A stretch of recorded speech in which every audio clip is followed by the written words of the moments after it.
হাসির রাজা, জ্ঞানের রাজা, রসিক রাজা।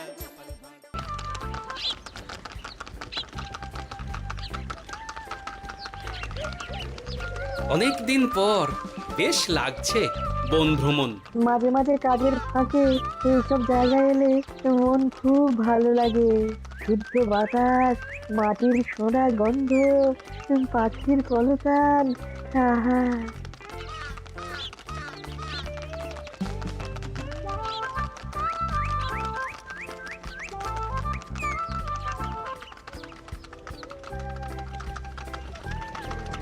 মহারাজের রথ থামছে।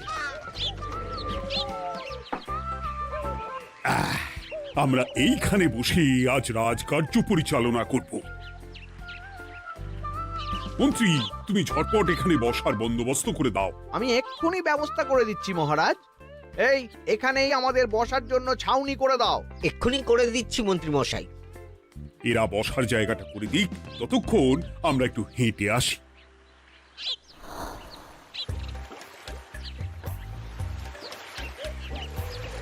সকালবেলা হাঁটা শরীরের পক্ষে খুব ভালো মহারাজ।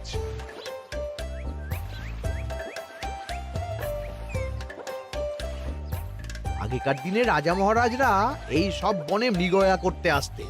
মৃগয়া একদম ভালো নয় মন্ত্রী। তুমি জঙ্গলে আসছো অন্য প্রাণীদের মারতে। কেন মারবে? ওরা তো তোমার কোনো ক্ষতি করেনি। না, তা করেনি, কিন্তু তখন ওটা রাজা মহারাজাদের খেলা ছিল। শুনেছি আপনার প্রপিতামহ খুব ভালো বাঘ শিকার করতেন, অনেক বাঘ মেরেছেন। মন্ত্রী, তুমি একটা কথা হয়তো জানো না। আমার প্রপিতামহ শিকার করতেন, কিন্তু কোনো স্বাভাবিক জানোয়ারকে নয়, যে বাঘ মানুষ খেকো হয়ে প্রজাদের ক্ষতি করত। আমার প্রপিতামহ সেই সমস্ত বাঘদেরই মারতেন। এছাড়া উনি বন্য প্রাণী সংরক্ষণ করতে বড়ই ভালোবাসতেন।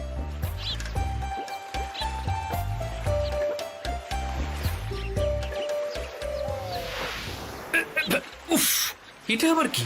এই এটা আবার কোথা থেকে উড়ে এলো? কোথাও তো ঝড় হাওয়া কিছুই নেই।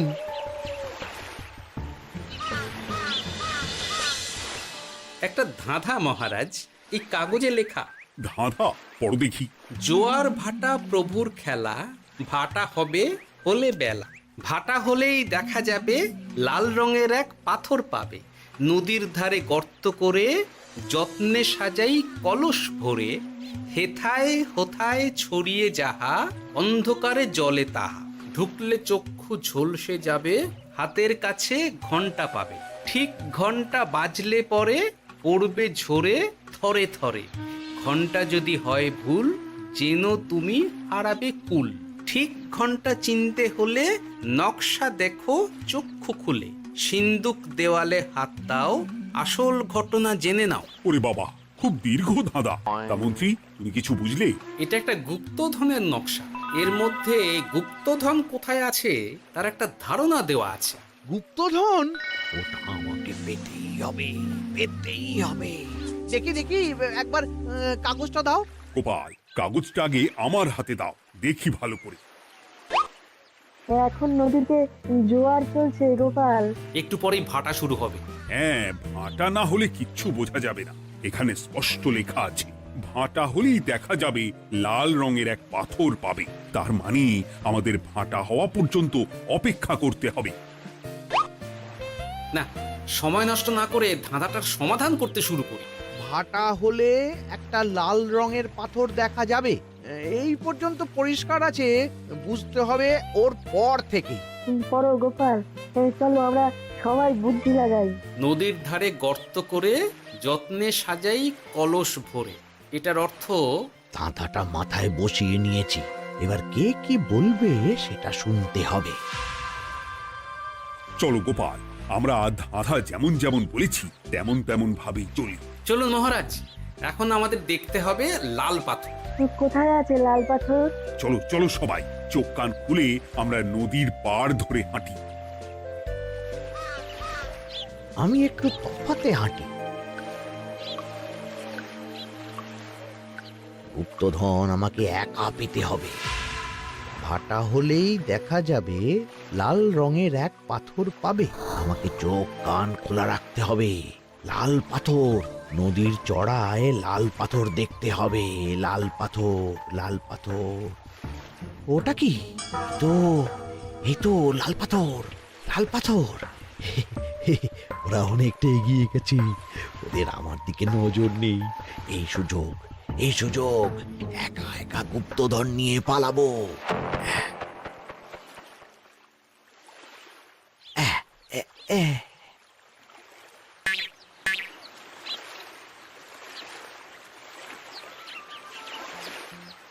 কি গো, আমরা তো হেঁটেই চলেছি, লাল পাথর তো কই দেখতে পাচ্ছি না। আরেকটু হাঁটতে হবে মহারাজ, গুপ্তধন বলে কথা, ওকে আর সহজে ধরা দেয়? সেটা অবশ্য সঠিক কথা। আচ্ছা, আমরা সবাই তো আসছি হেঁটে হেঁটে, মন্ত্রী মশাই গেলেন কোথায়? ও কি যে ঘটে! সত্যি তো, মন্ত্রী কোথায়? ও সেনাপতি, মন্ত্রীকে দেখেছো? কই না তো মহারাজ। তাহলে কোথায় গেলেন মন্ত্রী মশাই? এই জঙ্গলে বাঘ ভাল্লুক আছে, শেষে কিনা বাঘে নিল। হায় হায় হায়, মন্ত্রী গিন্নির কাছে আমি কি মুখ দেখাবো? হুম, বাঘ ভাল্লুকের পেটে যাবার লোক তো মন্ত্রী মশাই নন। ও গোপাল, কি ভাবছো? কিছু তো একটা বলো। এখন আমাদের মন্ত্রী মশাইকেই খুঁজতে হবে। তবে মন্ত্রী মশাই বাঘ ভাল্লুকের পেটে যায়নি। তুমি নিশ্চিত হচ্ছ কি করে? অত পেঁচালো মানুষকে বাঘ ভাল্লুক গন্ধ শুকেই ছেড়ে দেবে, হজম করতে পারবে না। না না না, এখন রসিকতা করার সময় নয়, আমাদের মন্ত্রীকে খুঁজে বার করতেই হবে। কোথায় গেল মন্ত্রী? চলো চলো, গুপ্তধন মাথায় থাক, চলো মন্ত্রীকে খুঁজি। আহ, মন্ত্রী কোথায় গেল কে জানে। একবার পুরো ধাঁধাটা ঝালিয়ে নি। ভাটা হলেই দেখা যাবে লাল রঙের এক পাথর পাবে। ভাটা হয়েছে, লাল রঙের পাথরের মাথায় চাপ দিয়ে গুহার মুখও খুলেছি। এবার নদীর ধারে গর্ত করে যত্নে সাজাই কলস ভরে। এটাই তো ঠিক বুঝতে পারছি না।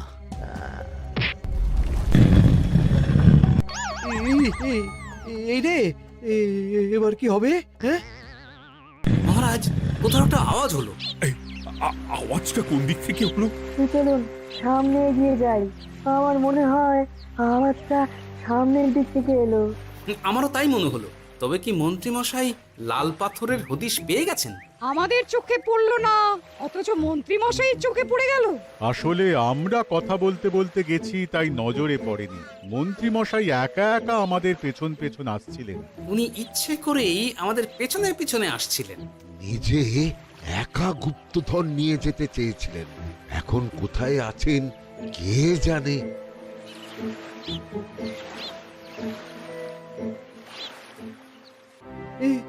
অন্ধকারে কিছু দেখতে পাচ্ছি না তো। দাঁতাতে কি ছিল? হ্যাঁ, কি ছিল? হেথায় হোথায় ছড়িয়ে যাহা, অন্ধকারে জলে তাহা, ঢুকলে চক্ষু ঝলসে যাবে, হাতের কাছে ঘন্টা পাবে। পেয়েছি পেয়েছি, ঘন্টা ঘন্টা ঘন্টাটা পেতে হবে। ঘন্টাটা ঘন্টাটা ঘন্টা। ভাটা হলেই দেখা যাবে লাল রঙের এক পাথর পাবে, নদীর ধারে গর্ত করে যত্নে সাজাই কলস ভরে, হেথায় হোথায় ছড়িয়ে যাহা, অন্ধকারে জলে তাহা, ঢুকলে চক্ষু ঝলসে যাবে, হাতের কাছে ঘন্টা পাবে। ঠিক ঘন্টা বাজলে পরে পড়বে ঝরে থরে থরে, ঘন্টা যদি হয় ভুল যেন তুমি হারাবে কুল। ঠিক ঘন্টা চিনতে হলে নকশা দেখো চক্ষু খুলে, সিন্দুক দেওয়ালে হাত দাও, আসল ঘটনা জেনে না। এবারে ভালো করে ঠান্ডা মাথায় ভাবতে হবে। ভাটা হলেই দেখা যাবে লাল রঙের এক পাথর পাবে। সেই লাল পাথরটাই তো খুঁজে পাওয়া যাচ্ছে না, অথচ মন্ত্রী মশাই খুঁজে পেলেন। আওয়াজটা কোথা থেকে আসছিল? এই কাছে পিঠে কোথা থেকে আওয়াজটা আসছিল।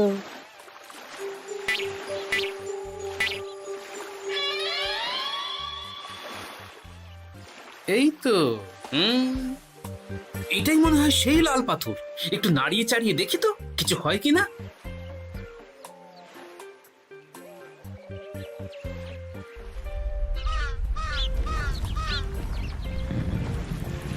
এই তো, কাজ হয়েছে। এই তো সুড়ঙ্গ। আপনারা নিচে নামুন, আপনারা কি দেখছেন সেটা বলবেন মহারাজ। সবাই যদি নেমে যাই, যদি কোনো কারণে সুড়ঙ্গের মুখ বন্ধ হয়ে যায়, তাহলে আর আমরা বাইরে বেরোতে পারবো না মহারাজ। গোপাল ঠিকই বলেছে, আমরা দুজন বাইরে থাকি। মহারাজ, আর একটা কথা, কোনো ঘন্টায় হাত দেবেন না, মনে আছে তো? ঘন্টা যদি হয় ভুল, যেন তুমি হারাবে কুল। ওরে বাবা, এই বয়সে আর কুল হারাতে চাই না। ঠিক আছে, তোমার কথাই অক্ষরে অক্ষরে পালন করব। দেখি এই সুরঙ্গে মন্ত্রীমশাইকে দেখতে পাই কিনা। চলুন মহারাজ, সুরঙ্গে নামি। সবাই সাবধানে নামো।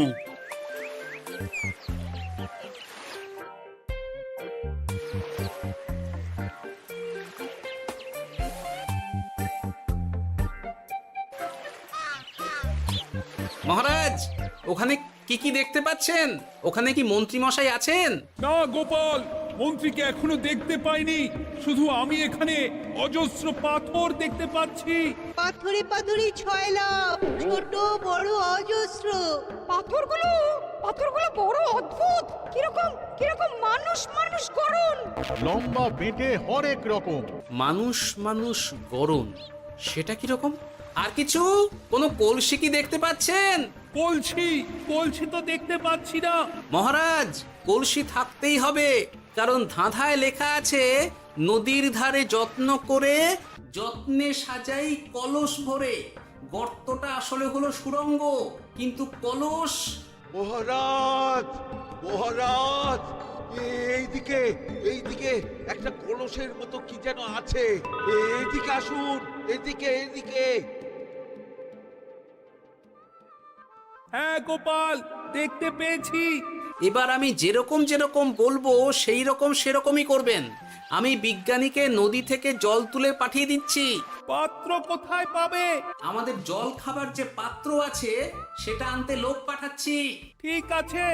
শুধু একটা কথা বলছি, আপনারা কেউই সুড়ঙ্গের ভেতরে কোনো কিছুতে হাত দেবেন না। কেন গোপাল? সব পরে বলবো, এখন আমি যা বলছি সেটা শুধু মনে রাখুন। সুড়ঙ্গের ভেতরে কিছুতে হাত দেবেন না। ঠিক আছে। প্রহরী, তুমি যাও, যেখানে আমাদের বসবার আয়োজন করা হয়েছে সেখানে গিয়ে একটা জলের পাত্র নিয়ে নদী থেকে জল ভরে নিয়ে এসো। গোপাল, মন্ত্রীমশাই কোথায় গায়েব হয়ে গেলেন? কোথাও গায়েব হয়ে যাননি বিজ্ঞানী, কোথাও গায়েব হয়ে যাননি উনি। উনি ওই সুড়ঙ্গের ভেতরেই আছেন। কিন্তু কেউ তো ওনাকে দেখতে পাননি। সম্ভবত পাথর হয়ে আছে। এখন কিভাবে পাথর হয়েছেন সেটা তো আমি বলতে পারবো না। সবটাই স্বপ্নের মতো লাগছে। ঠিক যেন স্বপ্নের মতো লাগছে। এই জীবনে সুরঙ্গ দর্শন হয়ে গেল। আমাদের পাতাল প্রবেশ। পাতালে আসিয়া আমি মনে মনে বলি, গুপ্তধন নিয়ে আমরা যেন সৎ পথে চলি। তোমার এখনো কাব্য আসছে সভাকবি? আসছে মানে কাব্যের সাথে আছে রোমাঞ্চ, করছে গা শীত, হচ্ছি আমি অধীর। মহারাজ, জল দিয়ে বিজ্ঞানীকে পাঠাচ্ছি। কি করতে হবে বিজ্ঞানীকে সব বলে দিয়েছি। তুমি ভেতরে আসবে না? আসবো ঠিক সময়ে। এখন আমি যেমন যেমন বলবো আপনি ঠিক তেমন তেমন করবেন। ঠিক আছে। বিজ্ঞানী, যেমন যেমন বললাম ঠিক তেমন তেমন ভাবে কলসিকে জল দিয়ে পরিষ্কার করবে। মনে রেখো, ধাঁধায় আছে কলসি সাজাই যতন কর। তুমি একটা কথা মনে রেখো বিজ্ঞানী, কোথাও হাত দিও না কিন্তু। ঠিক আছে গোপাল, তোমার উপস্থিত বুদ্ধির তুলনা নেই। আমি যাচ্ছি গোপাল। সাবধানে সাবধানে। মহারাজ, বিজ্ঞানী যাচ্ছে। সাবধানে নামো, সাবধানে। মহারাজ, কলসিটা কোথায়? ওই তো, একটু সাবধানে যাও।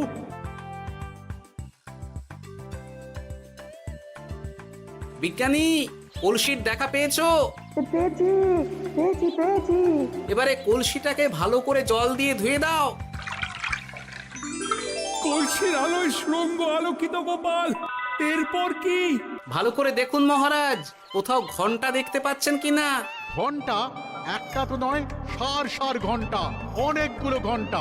সাবধান, ঘন্টায় হাত দেবেন না, শুধু দেখুন।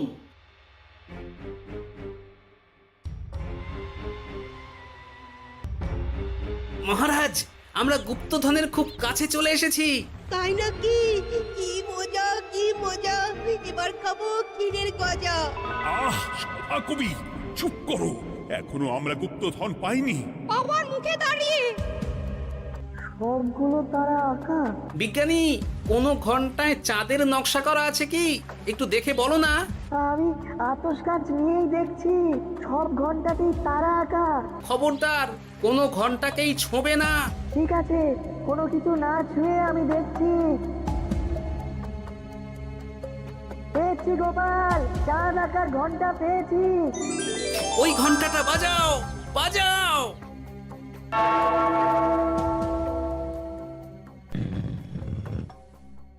গুপ্তধন পেয়েছেন মহারাজ? বাঁচাও বাঁচাও বাঁচাও বাঁচান মহারাজ, বাঁচান বিজ্ঞানী, মহারাজ, মন্ত্রীর গলা পাচ্ছ না? মহারাজ, আমি পাথর হয়ে আছি, আমাকে মানুষ করুন মহারাজ। তুমি তো মানুষই ছিলে, হঠাৎ করে পাথর হলি কেন? মহারাজ, গুপ্তধন পেয়েছেন? পেয়েছি, তার সাথে মন্ত্রীকেও পেয়েছি। মন্ত্রী এইখানে কোথাও পাথর হয়ে দাঁড়িয়ে আছে। দাঁড়ান মহারাজ, এবার আসছি। সাবধানে এসো। আমি ভেতরে যাচ্ছি, বুঝলে? যদি কোনো কারণে দেখো পাথরটা গুহার মুখটা আটকে দিয়েছে, অমনি তোমাদের কাজ হলো পাথরটাকে ছুঁয়ে ফেলা, বুঝলে? ঠিক আছে গোপাল দাদা, আমার মনে হয় বিপদ আর কিছু ঘটবে না, তবুও সাবধানের তো মান নেই। ঠিক আছে, তুমি নিশ্চিন্তে ভেতরে যাও। বাঁচাও, আমাদের বাঁচাও, আমাদের সবাইকে মানুষ করুন। আমাকে মানুষ করুন মহারাজ। আপনাকে তো মানুষ করা হবে মন্ত্রী মশাই। আগে বলুন, আপনি পাথর হলেন কি করে? ও, মনে পড়েছে, ধারার শেষ লাইন, সিন্দুক দেওয়ালে হাত দাও, আসল খবর জেনে না। সত্যি গোপাল, তুমি না থাকলে এই এত কিছু আমাদের সবার কাছে অজানাই থেকে যেত।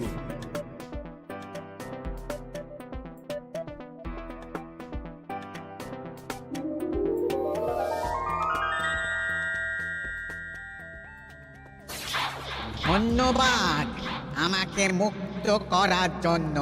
আপনি কে? আমি যক্ষ।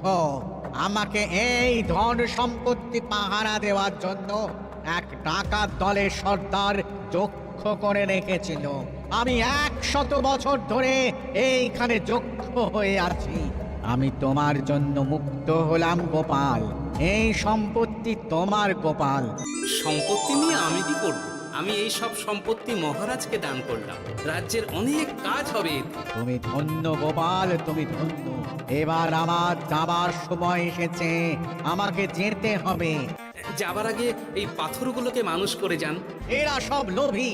আমি আমার সীমিত ক্ষমতায় এই গুপ্তধনের ধাঁধাকে এখানে যারাই ভ্রমণ করতে আসে তাদের হাতে তুলে দিই, কিন্তু কেউ এই ধাঁধার সমাধান করতে পারে না। সবার মনে লোভ কাজ করে, এই লোভ এদেরকে পাথর করে রেখেছে। পাথর হলো কি করে? একটা মানুষ এসে বুক ভরা লোভ নিয়ে আধা পুরো না জেনে পাথরে হাত দিলেই সে পাথর হয়ে যাবে। আমাদের আমাদের আমাদের ভুল ভুল হয়েছে, হয়েছে। আর লোভ আর করবো লোভ না, করবো না। আমাদের বাঁচাও। আমাকে মুক্ত করে দিন, আমার খুব ভুল হয়েছে মহারাজ, মুক্ত করে দিন আমায়। তুমি এখানে আগে এসেছিলে, তাই তো আগে এসে ভাবলে নিজেই একা একা গুপ্তধনকে হরপ করে দেবে। এদিকে তোমাকে না দেখতে পেয়ে আমাদের কত চিন্তা হচ্ছিল। যারা লোভী তারা কারো কথা ভাবে না, শুধু নিজের কথা ভাবে। আমাকে আর একটা সুযোগ দিন, আমি আর লোভ করব না মহারাজ। ও, তোমার কথার কোনো দামই নেই। না মহারাজ, আমাকে আর একটা সুযোগ দিয়ে দেখুন, আমি আর লোভ করব না, আমাকে মানুষ করুন মহারাজ। আমাদের সবাইকে আমাদের মানুষ সবাইকে করুন। মানুষ করুন, দয়া দয়া করে করুন, দয়া মানুষ করুন। করুন। যক্ষরাজ, এদের আপনি ক্ষমা করে দিন। ঠিক আছে, তোমাদের আবার মানুষ করে দিচ্ছি।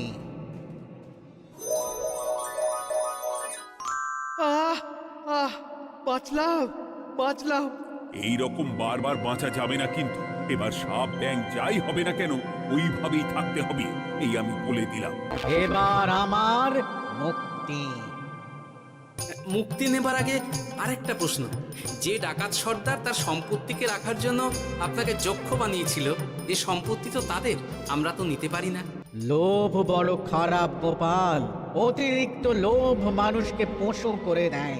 ওই ডাকাত দল এই সম্পত্তির জন্যে সবাই কাটাকাটি করে মরে গেছে, কেউ আর বেঁচে নেই। সুতরাং এই সম্পত্তিতে তোমার অধিকার আছে, এই সম্পত্তি তুমি গ্রহণ করো। নিলাম আমি, কিন্তু এই সম্পত্তি মহারাজকে আমি দান করলাম। ডাকাত দল জনগণের সম্পদকে লুঠেই তো সম্পত্তি বানিয়েছে, তাই আমি জনগণের কাজে লাগবার জন্যই এই সম্পত্তি মহারাজকে দিলাম। গোপাল, তোমার জয় হোক। এবার তাহলে আমি যাই, তোমরা সবাই সুখে থেকো আর ভালো থেকো। গোপাল, তোমার তুলনা হয় না। তোমার ঋণ আমি কোনোদিন শোধ করতে পারবো না।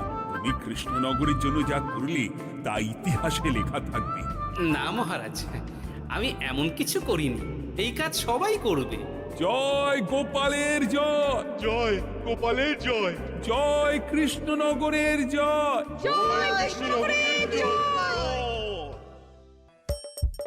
হাসির রাজা জ্ঞানের রাজা রসিক রাজা